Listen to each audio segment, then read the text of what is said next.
దేవుని పరిశుద్ధ గ్రంథమైన బైబిల్ నందు దేవుడు ఈ విధముగా మాట్లాడుతూ ఉన్నాడు. ఎద్దు తన కామాంతుని ఎరుగును, గాడిద తన సొంత వాని దొడ్డే తెలుసుకొనెను. గాని నా ప్రజలకు తెలియలేదు, వారు నన్ను ఎరగనని ఉన్నారని దేవుడు మాట్లాడుతూ ఉన్నాడు. అవును ప్రియులరా, ఎద్దు తన కామాంతుని ఎరగడం అనగా తన యొక్క తన రైతు ఎవరో ఎద్దుకు తెలుసు.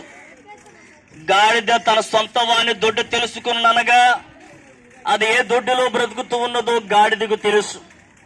గాని దేవుడు వాపోతూ ఉన్నాడు, నా ప్రజలకు తెలియలేదు, వారు నన్ను ఎరగనై ఉన్నారని దేవుడు వాపోతూ ఉన్నాడు.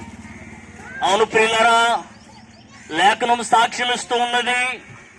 ఈ యొక్క ఆకాశము క్రింద ప్రతి ఒక్క మానవుడు, ప్రతి ఒక్క వ్యక్తి దేవుని పోలికలోను, దేవుని స్వరూపములోను ఆయనకు బిడలుగా ఉండుటకు దేవుడు తన స్వహస్తములతో చేసుకుని ఉన్నాడని మానవుని కోసము దైవ గ్రంథము సాక్ష్యమిస్తూ ఉన్నది.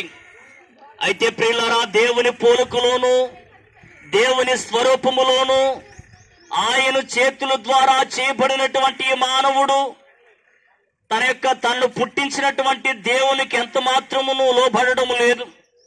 ఈ భూమి ఆకాశాలు, ఈ సర్వ సృష్టి, ఈ యొక్క ఆకాశము, సమస్త విశ్వము కూడా తనను పుట్టించినటువంటి దేవునికి లోబడుతూ ఉన్నాయి. దేవుని మాట ప్రకారము సూర్యుడు ఉదయిస్తూ ఉన్నాడు. దేవుని మాట ప్రకారము సమస్తము ఈ లోకములో జరుగుతూ ఉన్నది. గాని దేవుడు తన పోలికలో చేసుకున్నటువంటి మానవుడు మాత్రము ఆయనను గుర్తించినటువంటి పరిస్థితుల్లో మానవుడు నశించిపోతూ ఉన్నాడు. అయితే మానవుడు నరకానికి వెళ్ళిపోతూ ఉన్నాడు. నరకపు వేదనలు, నరకపు ఘోరమైన శిక్షలు అనుభవించడం దేవుని చిత్తము కాదు.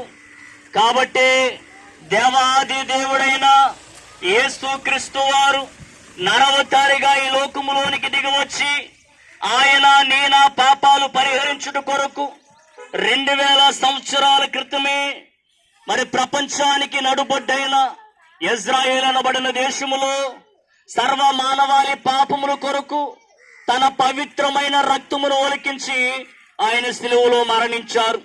ఆయన మరణించి సమాధి చేయబడి తిరిగి సజీవులుగా మృతులలోంచి లేచి పరలోక రాజ్యానికి వెళ్లి ఉన్నారు.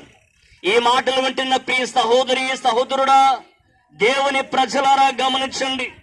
ఈ లోకము అశాశ్వతమండి, శాశ్వతమైనది దేవుని రాజ్యము మాత్రమే.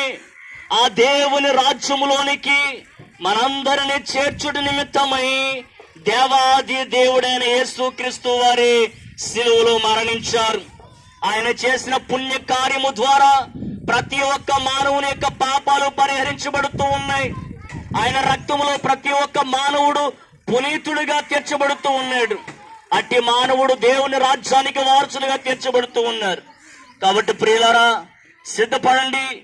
దినములు చెడ్డవి కనుక నేడు అనబడిన సమయం ఉండగానే యేసు చెంతకు చేరాలని ఆయన యందు సర్వమానవానికి అనుగ్రహపడుచున్న పాప క్షమాపణను అంగీకరించి పునరుద్ధారమును పొంది నిత్య జీవాన్ని స్వతంత్రించుకుని సదా ఆయనతో జీవించాలని ఈ కొద్ది మాటలు తెలియజేస్తూ ఉన్నాం.